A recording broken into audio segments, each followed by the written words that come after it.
18 সূরা কাহাফ, রুকু 12, আয়াত 110, মক্কি। দয়াময় মেহেরবান আল্লাহর নামে। সমস্ত প্রশংসা আল্লাহর, যিনি তার বান্দার প্রতি এই কিতাব নাজিল করেছেন। তিনি এই কিতাবে কোনো অস্পষ্টতা বা জটিলতা রাখেননি। সরাসরি ও সুস্পষ্টভাবে সতর্ক করে বলেছেন, তিনি সত্য অস্বীকারীদের কঠিন শাস্তি দেবেন। আর যারা বিশ্বাস স্থাপন করবে ও সৎ কাজ করবে, তাদের সুসংবাদ দিয়েছেন উত্তম পুরস্কার জান্নাতের, যেখানে তারা থাকবে চিরকাল। এই কিতাবে সুস্পষ্টভাবে সতর্ক করা হয়েছে তাদেরকে যারা বলে আল্লাহ সন্তান গ্রহণ করেছেন। কি জঘন্য কথা! আসলে আল্লাহ সম্পর্কে ওদের ন্যূনতম ধারণাও নেই, এবং ওদের বাপদাদাদেরও কোনো ধারণা ছিল না। ওরা কেবল মিথ্যাই বলে। হে নবী, ওরা যদি আল্লাহর বাণীকে বিশ্বাস করতে ইচ্ছুক না হয়, তবে কি এ নিয়ে তুমি দুঃখ করতে করতে আত্মবিনাশী হবে? হে মানুষ, কর্ম ও আচরণে কে উত্তম তা পরীক্ষার জন্যই আমি জমিনের ওপর বিরাজমান সকল সৌন্দর্যকে সৃষ্টি করেছি। শেষ পর্যন্ত সব কিছুকে আমি বিরান কঙ্কর ভূমিতে রূপান্তরিত করব। যেহেতু পার্থিব জীবন হচ্ছে একটা পরীক্ষা, তাই হে নবী, তুমি কি মনে করো যে রাকিম অর্থাৎ কিতাবের অনুসারী গুহাবাসী যুবকদের ঘটনা আমার অন্যান্য নিদর্শনাবলীর চেয়ে বিস্ময়কর? স্মরণ করো, যুবকেরা গুহায় আশ্রয় নিয়ে যখন প্রার্থনা করল, হে আমাদের প্রতিপালক, আমাদের উপর তোমার রহমত বর্ষণ করো। জীবনের কাজকর্ম পরিচালনায় আমরা যেন সবসময় সত্য সচেতন থাকতে পারি। তারপর কয়েক বছরের জন্যে তাদের আচ্ছন্ন অবস্থায় রেখে দিলাম, পরে তাদের জাগ্রত করলাম। আমি সব কিছুই করেছি জগৎবাসীকে একটি সত্য বোঝানোর জন্যে। তা হচ্ছে, ওদের দুজনের মধ্যে এই অবস্থিতিকাল সম্পর্কে কোন দলের ধারণা সঠিক। আমি এখন তোমার কাছে ওদের সত্য ঘটনা বয়ান করছি। কয়েকজন যুবক তাদের প্রতিপালকের উপর বিশ্বাস স্থাপন করেছিল, তাই আমি তাদের অন্তরে সত্য সচেতনতাকে দৃঢ়মূল করে দিলাম। তাদের আত্মশক্তিকে বলীয়ান করলাম। তারা সাহসের সাথে উঠে দাঁড়ালো, পরস্পরকে বলল, আমাদের প্রতিপালক মহাকাশ ও পৃথিবীর প্রতিপালক। আমরা কখনোই তার পরিবর্তে বা তার সাথে যুক্ত করে অন্য কোনো উপাস্যকে ডাকব না। যদি করি, তবে তা হবে অত্যন্ত গর্হিত কাজ। আমাদের সম্প্রদায় এক আল্লাহর পরিবর্তে অনেক উপাস্য গ্রহণ করেছে। ওরা এই উপাস্যদের ব্যাপারে স্পষ্ট প্রমাণ উপস্থিত করে না কেন? যারা আল্লাহর উপর কাল্পনিক উপাস্য যোগ করে মিথ্যা আরোপ করে, তাদের চেয়ে বড় জালেম আর কে হতে পারে? তোমরা যেহেতু তোমাদের স্বগোত্রীয়দের থেকে এবং আল্লাহর পরিবর্তে ওরা যাদের উপাসনা করে তাদের থেকে আলাদা হয়ে গেলে, তাই তোমরা এই গুহায় আশ্রয় গ্রহণ করে। আল্লাহ তোমাদেরকে তার রহমতের ছায়ায় রাখবেন। পারিপার্শ্বিক অবস্থা যাই হোক, তিনি তোমাদের প্রয়োজন পূরণের ফলপ্রসূ ব্যবস্থা করবেন। তুমি যদি দেখতে পেতে, তাহলে দেখতে গুহার ভেতরে বেশ প্রশস্ত জায়গায় যুবকেরা রয়েছে। সূর্য ওঠার সময় তা গুহার ডান পাশ দিয়ে ওঠে, আর ডোবার সময় বাম পাশ দিয়ে ডোবে। ফলে চমৎকার শীতল ছায়া থাকে সব সময়। এসবই হচ্ছে আল্লাহর কুদরত। আল্লাহ যাকে সৎপথে পরিচালিত করেন, সে সৎপথ পায়। আর আল্লাহ যাকে পথভ্রষ্ট হতে দেন, তার জন্যে তুমি কোনো পথ প্রদর্শক পাবে না। দেখতে পেলে তুমি মনে করতে তারা জেগে আছে, আসলে তারা নিদ্রাচ্ছন্ন ছিল। আমি তাদের ক্রমাগত পাশ বদলানোর ব্যবস্থা করেছি, কখনো ডান পাশে, কখনো বাম পাশে। আর তাদের কুকুর বসেছিল গুহামুখে, সামনে 2 পা ছড়িয়ে। তাকে ওদের কি দেখলে ভীত বিহ্বল হয়ে তুমি পেছন ফিরে পালাতে। নির্দিষ্ট সময় পার হওয়ার পর আমি তাদের জাগালাম। তারা পরস্পরকে জিজ্ঞেস করতে লাগল, তোমাদের কি হয়েছিল? ওদের একজন বলল, তোমরা কতকাল এভাবে ছিলে? অন্যরা বলল, আমরা কাটিয়েছি একটি দিন বা দিনের একটি অংশ। গভীর অন্তর্দৃষ্টি যাদের ছিল তারা বলল, আমাদের প্রতিপালকই ভালো জানেন কতকাল আমরা এভাবে ছিলাম। তোমাদের একজন এই রৌপ্য মুদ্রা নিয়ে শহরে যাও, দেখে শুনে কিছু ভালো খাবার নিয়ে এসো। তবে যে যাবে তাকে বিচক্ষণতার সাথে কাজ করতে হবে, যাতে আমাদের এখানে বসবাসের বিষয়টি কেউ টের না পায়। মনে রেখো, ওরা যদি তোমাদের বিষয় জানতে পারে তবে হয় তোমাদেরকে পাথর মেরে হত্যা করবে, অথবা ওদের ধর্মে ফিরে যেতে বাধ্য করবে, আর এর কোনোটাই তোমাদের জন্য কল্যাণকর হবে না। এভাবেই তাদের কাহিনীর প্রতি মানুষের দৃষ্টি আকর্ষণ করলাম, যাতে করে যখনই তারা গুহাবাসীদের কি হয়েছিল তা নিয়ে নিজেদের মধ্যে বিতর্ক করবে, তখনই যেন তারা বুঝতে পারে আল্লাহর প্রতিশ্রুত পুনরুত্থান সত্য। মহাবিচার সম্পর্কেও কোনো সন্দেহ থাকতে পারে না। আর তাই কিছু মানুষ বলল, তাদের উপর স্মৃতিসৌধ নির্মাণ করো, আল্লাহই তাদের ব্যাপারে ভালো জানেন। অন্যরা বলল, তাদের স্মরণে একটি মসজিদ নির্মাণ করা উচিত। এই শেষ মতটি সব শেষে প্রাধান্য পেল। ভবিষ্যতে কেউ কেউ বলবে, ওরা ছিল 3 জন, চতুর্থ নম্বরে ছিল কুকুর। আবার কেউ কেউ বলবে 5 জন, ষষ্ঠ নম্বরে ছিল কুকুর। কেউ বলবে 7 জন, অষ্টম নম্বরে ছিল কুকুর। এগুলো হচ্ছে যে বিষয়ে মানুষের কোনো প্রত্যক্ষ জ্ঞান নেই, তা নিয়ে তাদের অলস অনুমান। হে নবী, বলো, আমার প্রতিপালকই ওদের সঠিক সংখ্যা জানেন। ওদের সম্পর্কে সত্যিকারের জ্ঞান খুব অল্প মানুষেরই আছে। অতএব কাহিনীর নৈতিক শিক্ষা বর্ণনার প্রয়োজন ছাড়া এ বিষয়ে কোনো আলোচনায় যাবে না, এবং ওদের কাউকেই এ বিষয়ে আলোকপাত করতে বলবে না।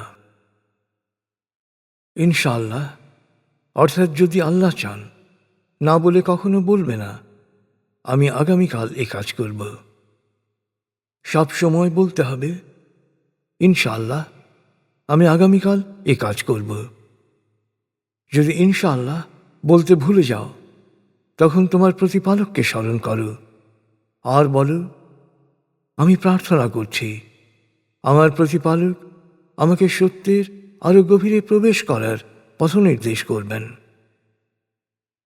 কেউ কেউ জোর দিয়ে বলে তারা ওই গুহাতে ছিল 300 বছর। আবার কেউ কেউ বলে আরো 9 বছর। হে নবী, তুমি বলো, তারা কতকাল গুহায় ছিল তা আল্লাহই ভালো জানেন। মহাকাশ ও পৃথিবীর সকল গায়েবের জ্ঞান তো শুধু তারই আছে। তিনি কত সুন্দরভাবে সব দেখেন ও শোনেন। তিনি ছাড়া এদের অন্য কোনো অভিভাবক নেই। তিনি কাউকেই তার কর্তৃত্বের শরীক করেন না। হে নবী, তোমার প্রতিপালকের প্রেরিত কিতাব থেকে ওদের পাঠ করে শোনাও। তাঁর বাণী পরিবর্তন করার কেউ নেই, আর তোমারও তিনি ছাড়া কোনো আশ্রয় নেই। প্রতিপালকের সন্তুষ্টি লাভের জন্যে যারা সকাল সন্ধ্যায় তাকে ডাকে, তুমি সব সময় তাদের সাথে একাত্ম থেকো। পার্থিব জীবনের জাঁকজমকের খেয়াল যেন তোমার দৃষ্টিকে তাদের থেকে দূরে সরিয়ে না নেয়।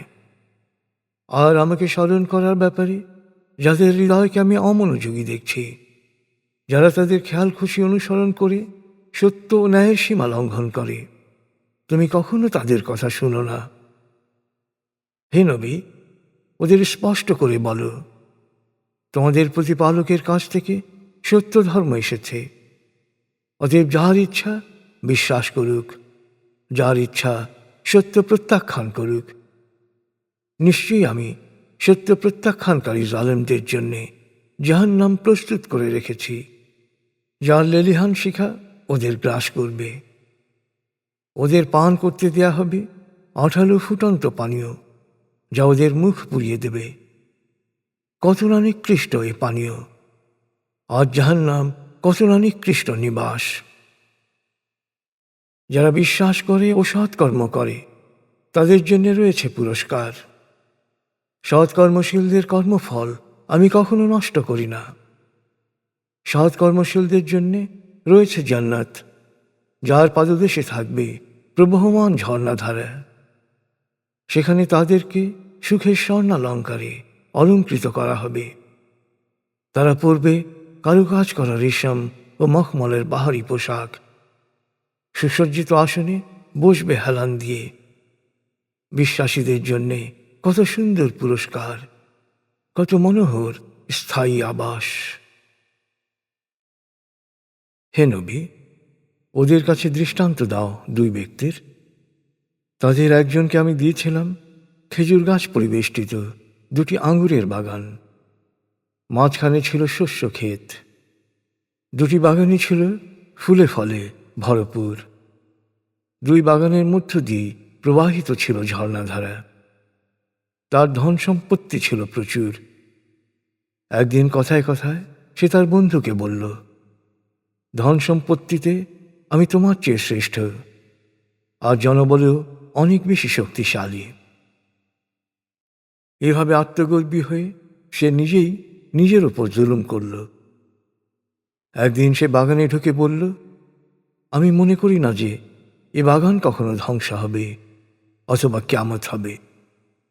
আর যদি কখনো আমার প্রতিপালকের সামনে আমাকে উপস্থিত করা হয়, তবে আমি তো এর চেয়ে ভালো জায়গা পাব।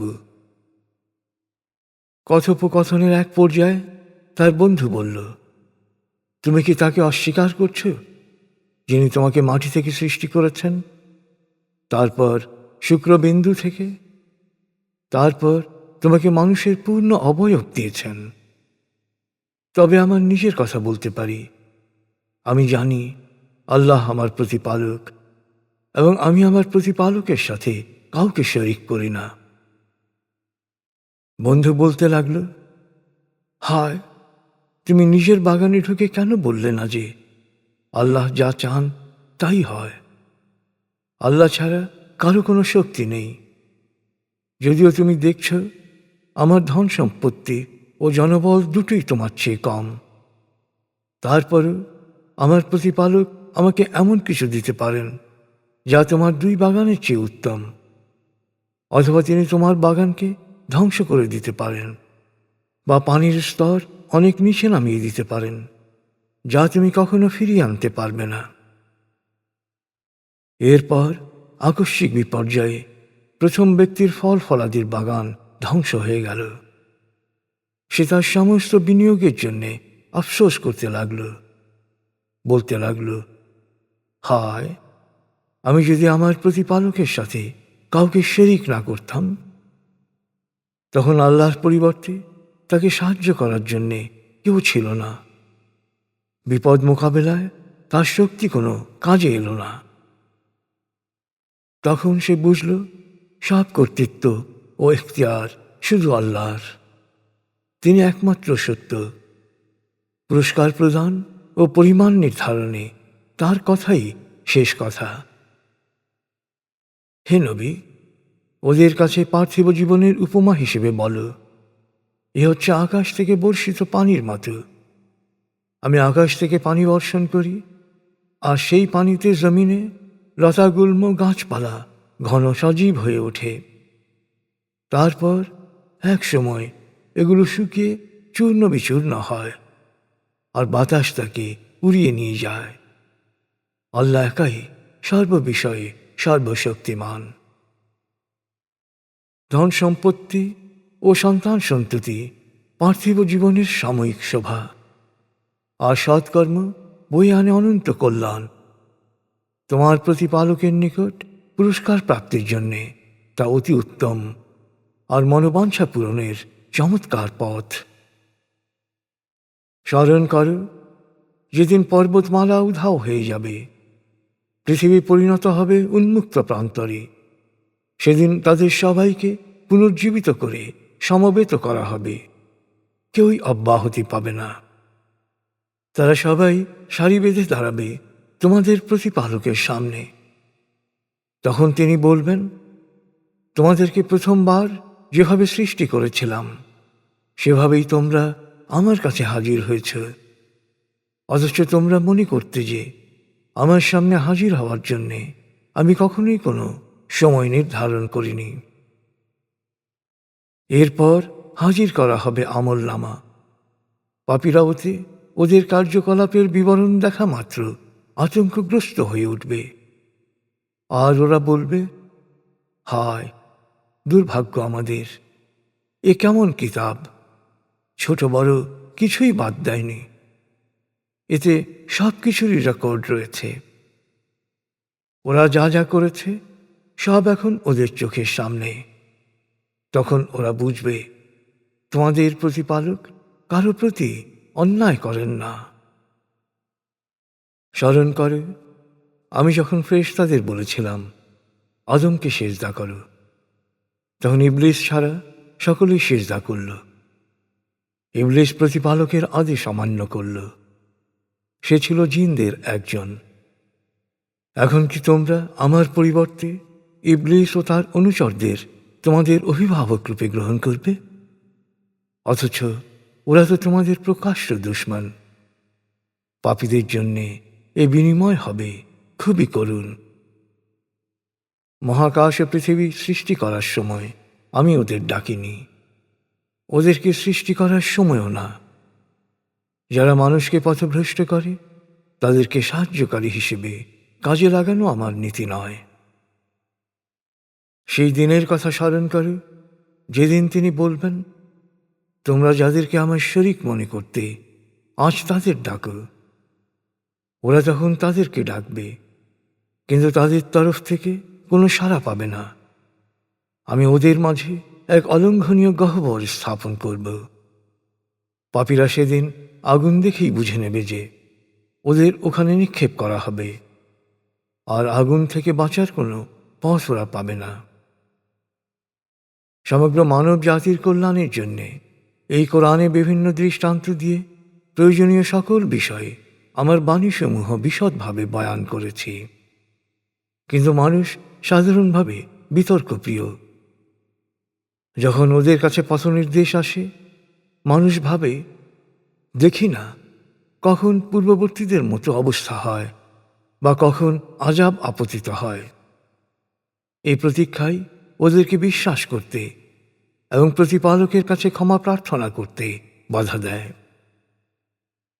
আমি রাসূলদের সুসংবাদদাতা ও সতর্ককারী হিসেবে প্রেরণ করেছি, কিন্তু সত্য অস্বীকারীরা সত্যকে ব্যর্থ করা এবং আমার নিদর্শনাবলী ও সতর্কবাণীকে ঠাট্টা বিদ্রূপের বিষয়ে পরিণত করার জন্যে কুতর্কে লিপ্ত হয়।